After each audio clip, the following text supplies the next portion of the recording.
Thank you, Norma. For our announcements, we will have Sunday school this morning, and we're going to take a brief look at the spices.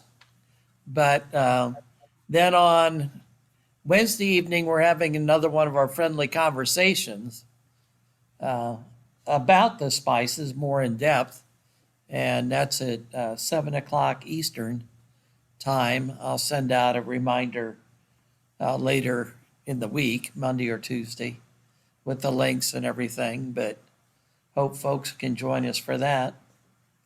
Then next Sunday will be monthly meeting for business, and we have a number of items on the agenda. Um, One will be a discussion about the possibility of a gift towards the Quaker Haven cabins. We've all gathered information. We've heard from various people about their feelings about it. So it'll be time to get together and discern together if we're ready to make a decision or if it's something we need to ponder more. Also, we'll have the first reading of the 2024 budget. So um, that'll probably be really exciting for you all. But uh, Chip and Norm and I worked on our part the other day, and it's off at Kristen's for her part. So we'll see how it goes.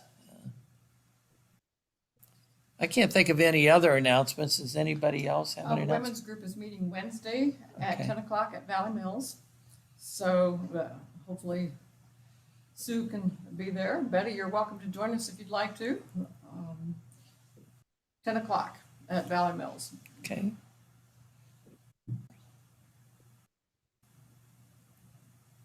Brent, Eddie. we have two joys to share. Okay. The first one was Friday. Friday was our 50th wedding anniversary. So we celebrated that.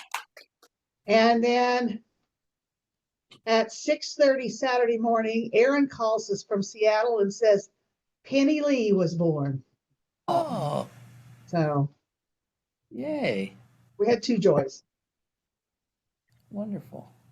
Was that on your anniversary? No, she missed it by about 4 hours.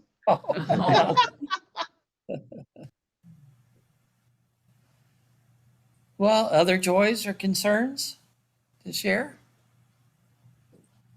Well, Grandma Artie is doing really well, and I went over and was with her on Saturday, and Troy had made lemon meringue pie, and I brought her a piece for her lunch, and the lady was sitting across from me, and she said lemon meringue pie was her favorite pie, and I said, well, then you take this piece that was sent for me.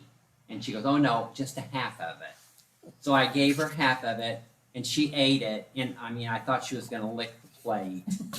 She just was so, and I said, you might as well eat this other half. And she goes, no, I got a cookie to eat. And I said, come on, you can eat it. And she goes, this cookie's pretty hard. And I said, you've been eyeing this. And so anyway, she ate that one too. And it was just made her day. And Grandma's, so she's doing so much better. And she's how old? 102. Wow. And on the concern side, is I found out that my stepsister Debbie and my cousin Marcia both have cancer. Oh,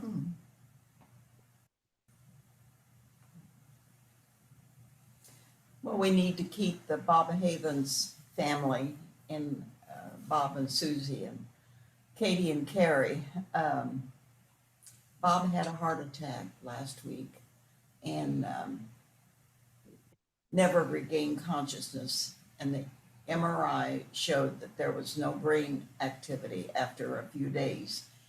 So the family had to make the decision to take away the life support. So he passed. And so they're in the process of making arrangements now for that. And Bob and Susie and their family go to Valley Mills.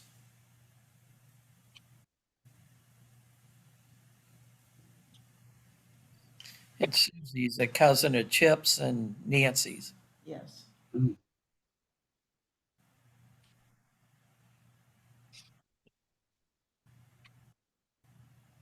might remember my guys for harvest season. This is a very frustrating harvest season. The yield is very, very good, but the elevator is closed most of the time because they can't get rail cars in to haul the grain away.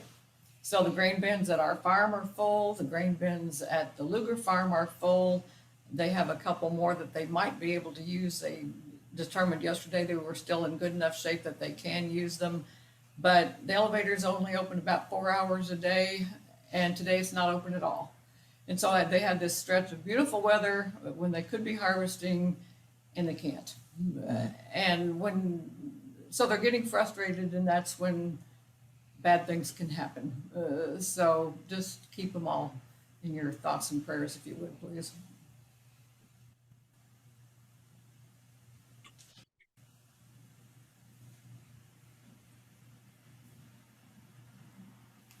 Well, we do have much for which to be grateful and celebrate, and much that weighs on our minds at the same time. So let's, as we center, lift these things to God in prayer, trusting in His care, but also saying, what's our part in this? What can we do, even in small ways, to especially help those who are hurting. Jonathan's the worship leader today, and he will speak out of the silence as he feels led. So let's center some more and lift these things to God.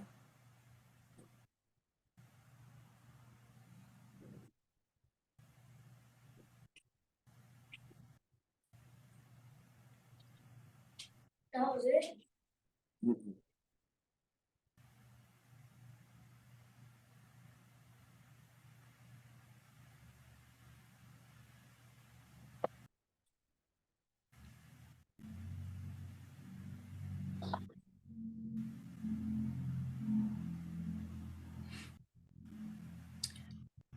Let me begin by assuring Chip that I'm not planning to make references to television or movies a mainstay of my messages for Meeting for Worship.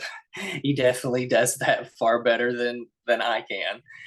However, this time it was unavoidable.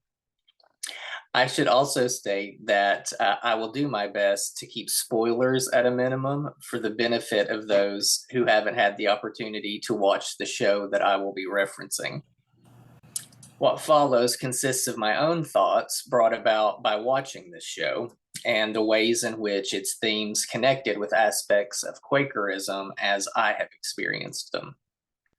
I utilized information from the Encyclopedia Britannica, Wikipedia, and quotes from the New International Version of the Bible in preparing this message. The show in question is the Netflix adaptation of the 2014 novel by American author Anthony Doerr, All the Light We Cannot See.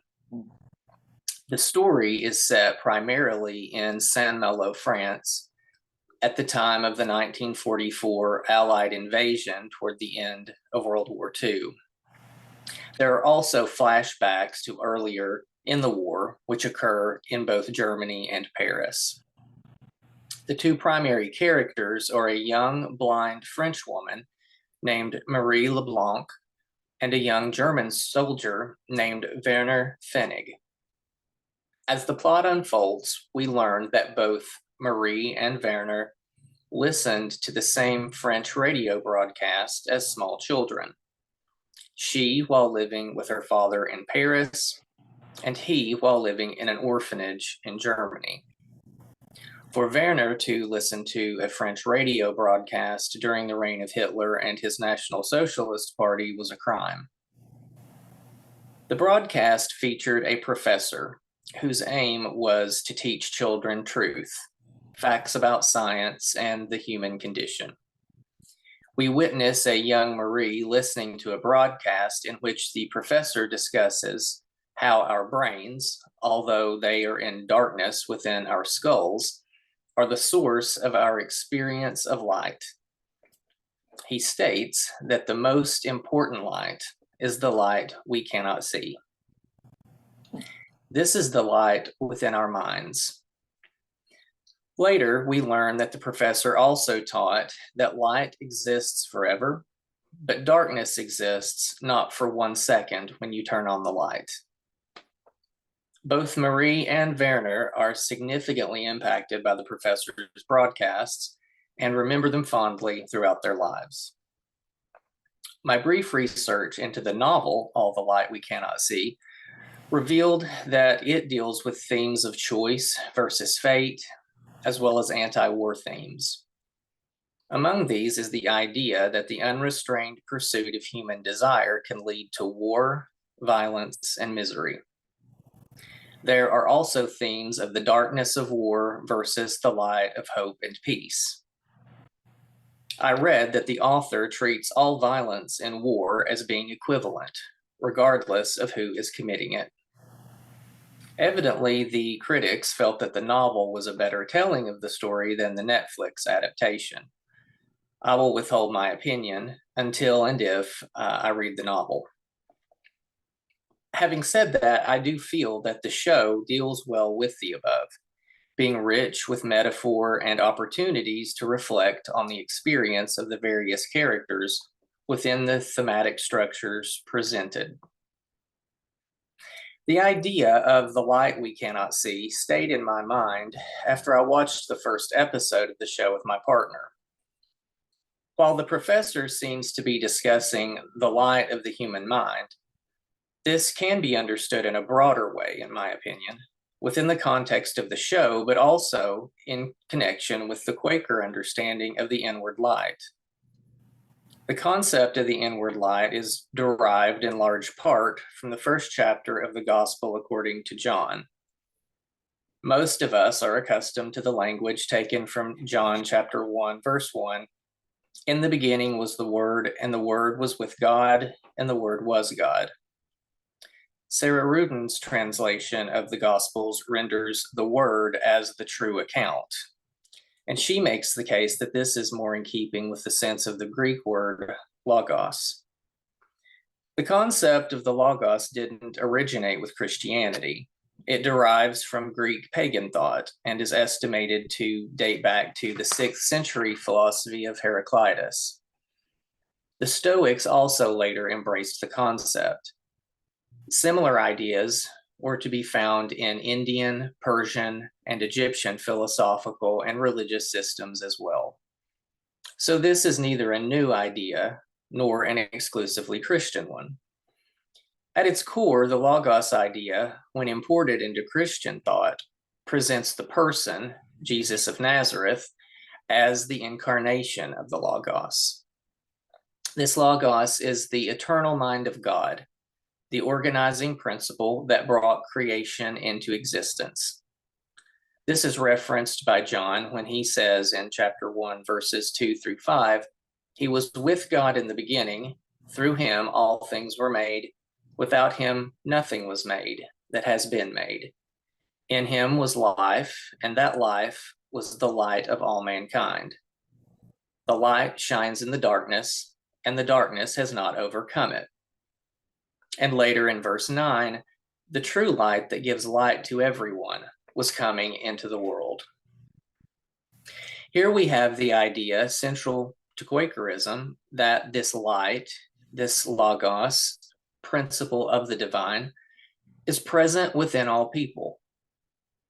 This is a universal light, which enables each individual to experience divine guidance and teaching.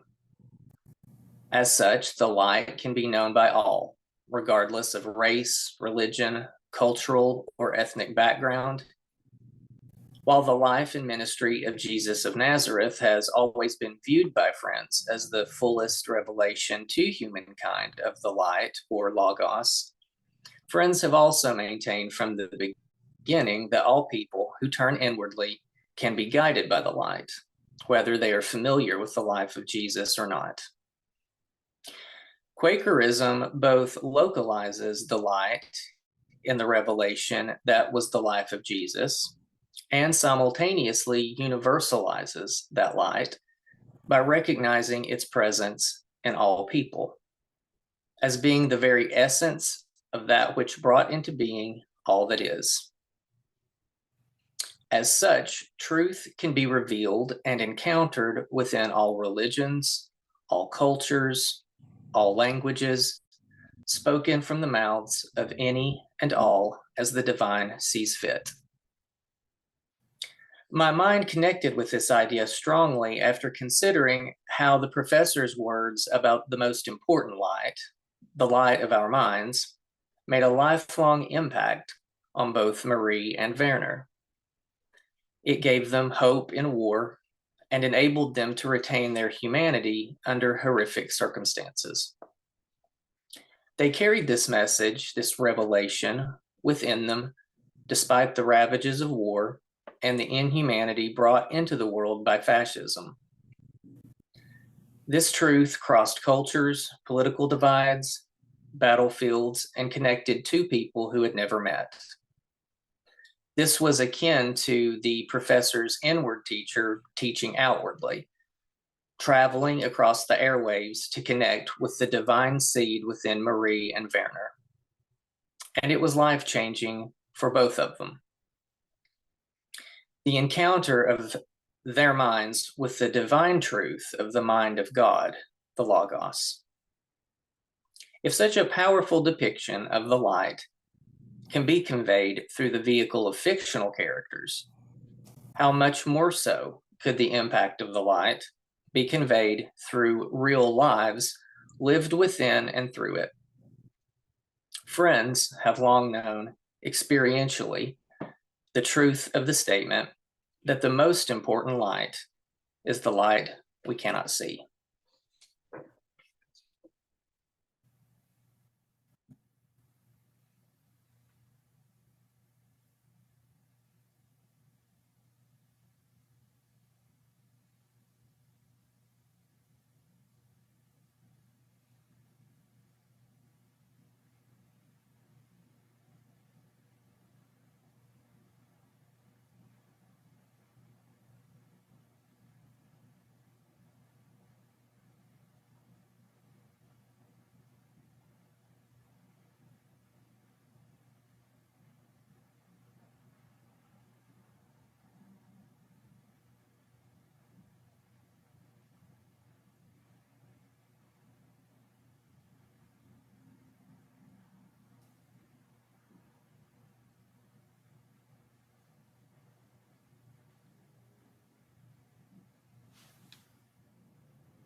We'll now continue with unprogrammed worship for those who can stay.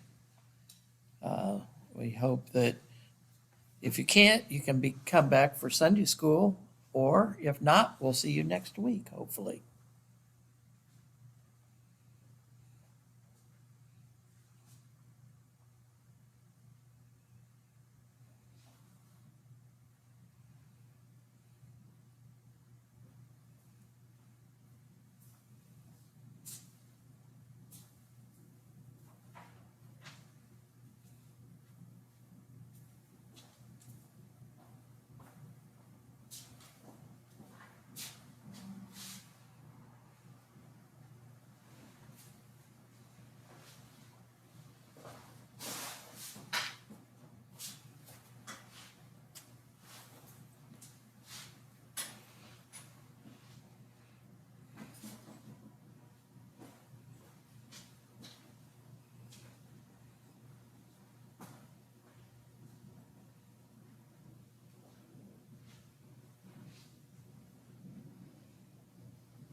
Our friends are ready to close meeting this morning. Thank you, Jonathan. Yes, thank you, Jonathan. I had not read that book yet, but it's now at the top of my list. Now I want to see the Netflix. Yeah, It's thank good. you, Jonathan. Yeah, I read it when it first came out. It's sitting on my shelf. I'm gonna have to get it out and read it again. So thanks. I look forward to reading it as well. I guess the show departs from it, so hopefully it'll be even more impressive in book form. Well, That's my hope- prejudice is that the books are usually better than the movies. But Chip might disagree with that. Well, it depends on if Elizabeth Taylor's in it or not. Oh, okay. Well, I doubt that she's in this one. She's not, no. she plays the blind girl. Yeah, right. Okie dokie. Well, hope to see you at Sunday school. Bye-bye. Bye. Bye.